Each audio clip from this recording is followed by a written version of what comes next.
Buen día, bienvenidos. Bienvenidas y bienvenidos, ¿cómo están?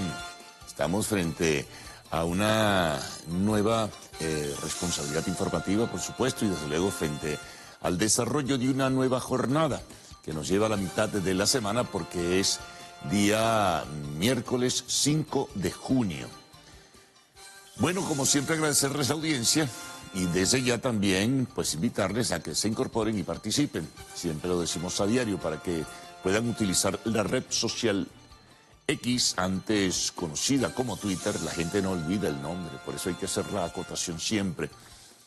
Para que se involucren y puedan ofrecer sus comentarios y también pues presentar denuncias que siempre canalizamos e informaciones también que nos ubican sobre hechos repentinos que surgen dentro de lo que es la dinámica de una agenda informativa. Así que muchísimas gracias por eso, por incorporarse. Tratamos de resumir algunas cosas. Es un volumen bien significativo el envío de los mensajes.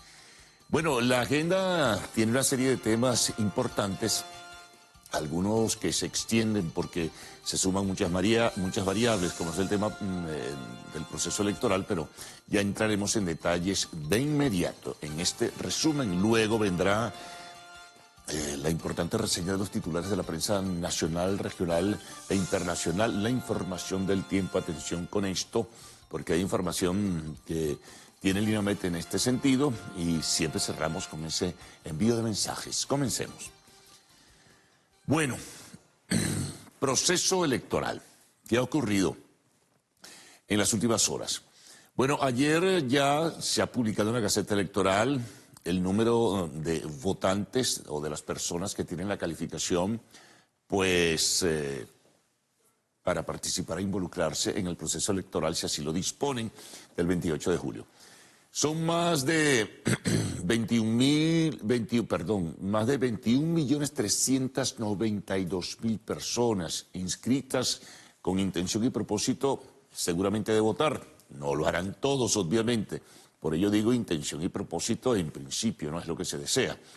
Y se suman unos 228.000 y tantos personas de otras nacionalidades, pero que han recibido la nacionalidad venezolana, que también tienen el derecho a participar e involucrarse. Del extranjero, la información oficial que surge del CNE y en la Gaceta Electoral son algo así como 69.700 y tantos. Al parecer, bueno, si bien se conoce que hubo contratiempos, dificultades de todo tipo, hay temas como en los Estados Unidos que no hay relación ni diplomática ni consular, es decir, no pueden votar los venezolanos allí. Y al final aquel número de 180.000 que existía en el último registro aproximadamente no se va a poder cumplir. Por ello, la cifra que presentó el Consejo Nacional Electoral indica que son 69.700 y tanto. Vamos a redondear en cerca de 70.000. Esa es la información oficial que se tiene hasta el momento. La invitación que hacen diversos factores de la política es para que se involucren, revisen en la página web del CNE si no ha habido alguna movilización, traslado pues a otro lugar, traslado a otro centro electoral, en fin, hay que verificarlo. Ayer lo hicimos y seguimos en el mismo centro electoral que de costumbre tenemos desde hace años.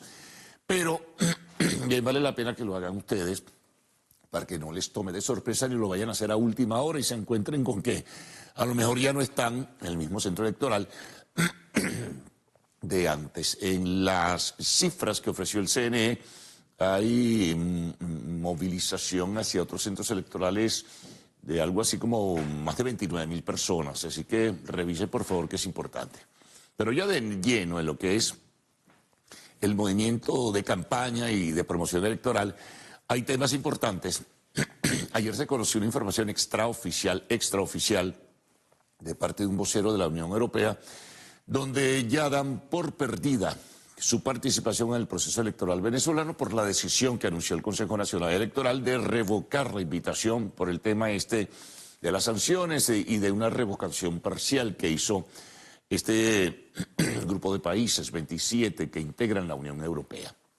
Entonces, una fuente extraoficial desde Bruselas, Bélgica, pues daba a conocer que ya creen que es casi que imposible, y ya por las fechas, y no parece que el CNE vaya a dar marcha atrás a su decisión, pues no habrá representación de la Unión Europea en la observación electoral.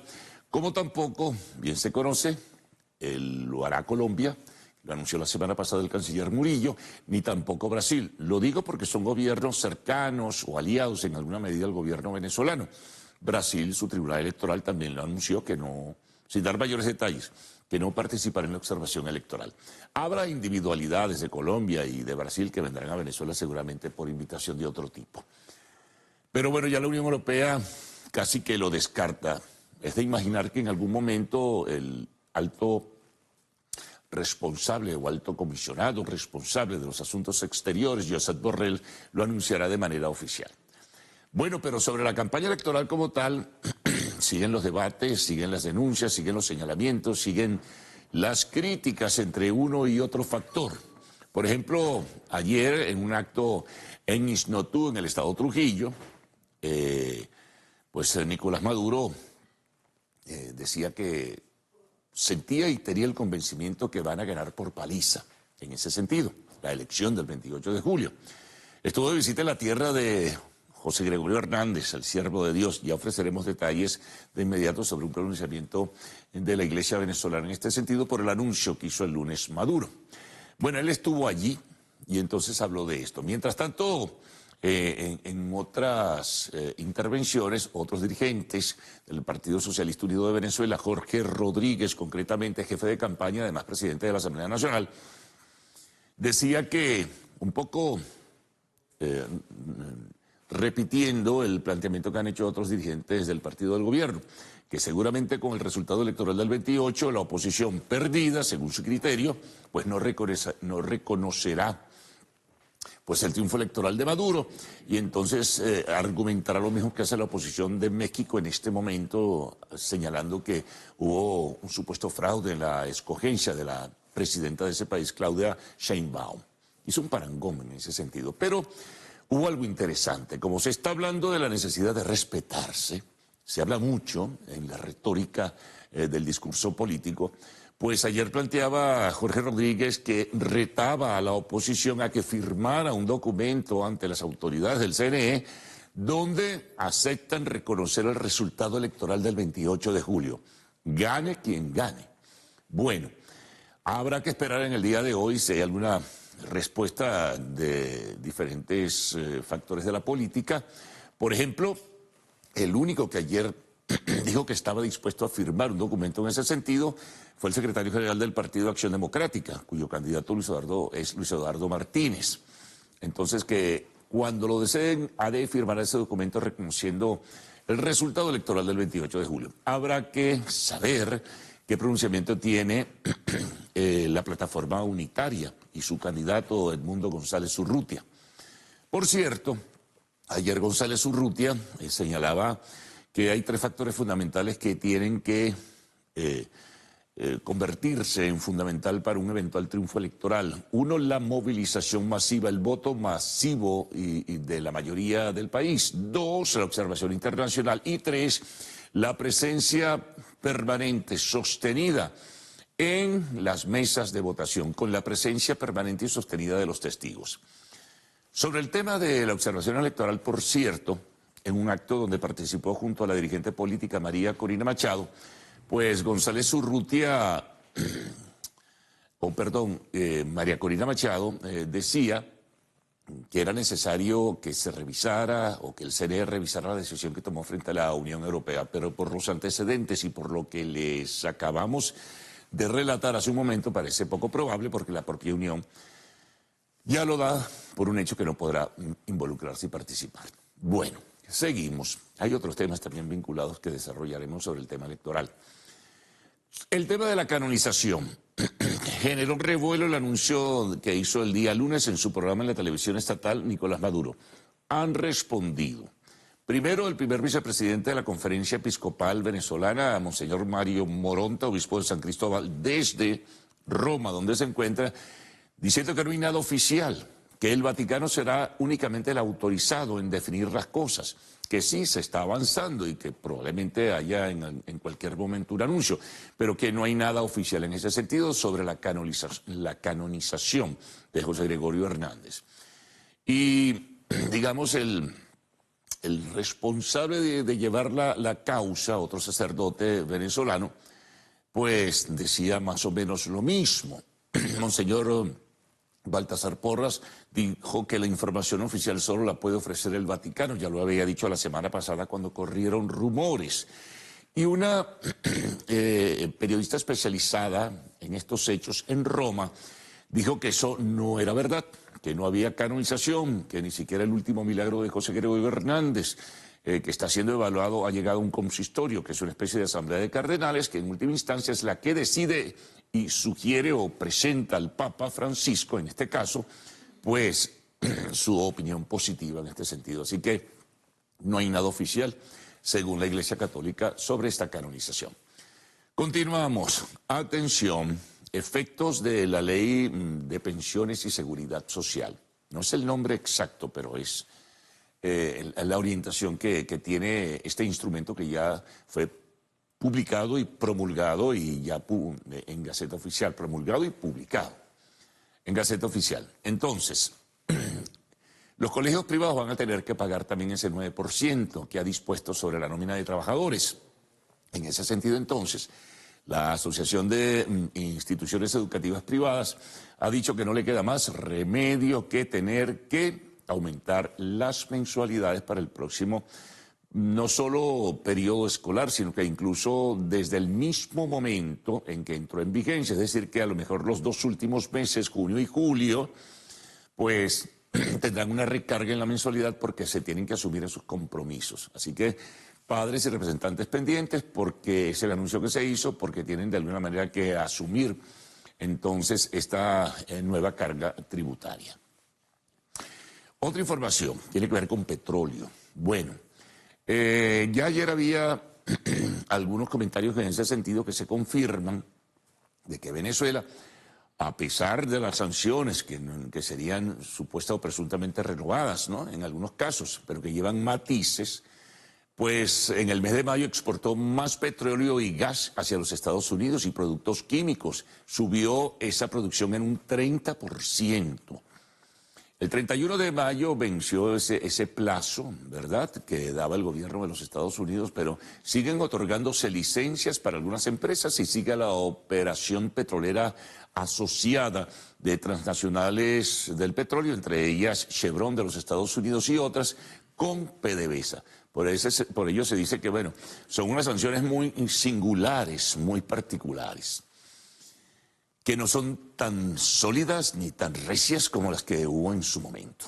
Bueno, vamos a temas internacionales. El gran tema para la migración internacional, la migración venezolana particularmente, que es la más numerosa, es que el gobierno de Biden firmó, digamos, la providencia ejecutiva o el decreto, o como quiera llamársele, decisión ejecutiva para cerrar la brecha, cerrar el grifo y que sean muy pocos los que puedan cruzar de México hacia los Estados Unidos, que puedan permanecer en el territorio de aquel país. Se hace muy rigurosa, muy estricta la decisión del gobierno de Joe Biden. Esto ha levantado, pues, la protesta de organizaciones no gubernamentales que defienden los derechos de los migrantes. También el Alto Comisionado de Naciones Unidas para los Refugiados, ACNUR, que es la oficina, dijo que está en desacuerdo con la decisión que tomó el gobierno de Biden. Si cruza un número determinado de personas y se supera lo establecido en ese sentido, pues serán deportadas de inmediato. Y las que permanezcan tendrán que evaluarse sus casos. Y se cierra prácticamente la posibilidad para estos migrantes irregulares de solicitar un asilo en los Estados Unidos. Nos venimos a América del Sur, a Colombia concretamente. Se anuncia que el 24 de junio, en la capital de nuestro país, en Caracas, se van a realizar los primeros contactos para las negociaciones entre el gobierno de Colombia, presidido por Gustavo Petro, y una disidencia de las FARC, la segunda Marquetalia, que dirige alias Iván Márquez. Él participó en el primer proceso de paz, luego se deslindó tomó las armas nuevamente, pero reinicia entonces, o inicia, porque no es la primera vez, ya más formalmente, un proceso de conversaciones y negociación con el gobierno de Colombia. También tenemos desde Nicaragua, en América Central, que la Asamblea Nacional de ese país aprobó la presencia militar de tropas de Rusia, de muchos países, incluso de Estados Unidos en alguna medida, de Venezuela, de Cuba, de Rusia, para procesos de preparación e instrucción militar y también para algunas operaciones que tienen que ver con la seguridad de ese país. Esto, por supuesto, ha generado un revuelo muy particular porque hay una presencia rusa en Nicaragua bastante fuerte y sobre esto han hecho advertencias algunos gobiernos.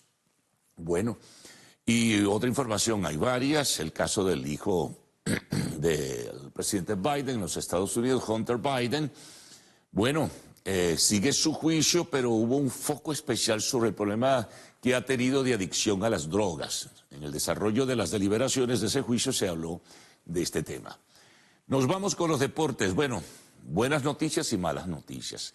En el béisbol, la buena noticia es que a Venezuela le asignan la realización otra vez, seguramente que en el Estadio Monumental, y otros estadios del país probablemente también, de la Serie del Caribe 2026. Ayer se anunció formalmente. La mala noticia en el béisbol es que Raúl Tucupita Marcano, jugador de Padres de San Diego y antes de Piratas de Pittsburgh, fue suspendido de por vida por realizar apuestas en el béisbol de las Grandes Ligas. 24 años, perdió su carrera definitivamente en el béisbol. ¿Habrá apelación? Parece poco probable. Hay que esperar. Vamos al tenis. Djokovic se retira del Roland Garros por una lesión, acusa a los organizadores de no tener la cancha bien preparada para su intervención. Lo cierto es que se retira. Y bueno, primeras declaraciones de Mbappé, nuevo jugador del Real Madrid, dice que fue presionado incluso bajo el signo de la violencia verbal para que no jugara en la temporada anterior y que su director técnico y el director deportivo del Paris Saint-Germain evitaron que eso ocurriera. Respondió el Paris Saint-Germain en un comunicado diciendo que tenía poca clase Mbappé al haber dicho lo que dijo sobre una presión violenta que se ejerció sobre él. Bueno, temas de las discusiones, todo lo que genera ahora la presencia de Mbappé en el Real Madrid.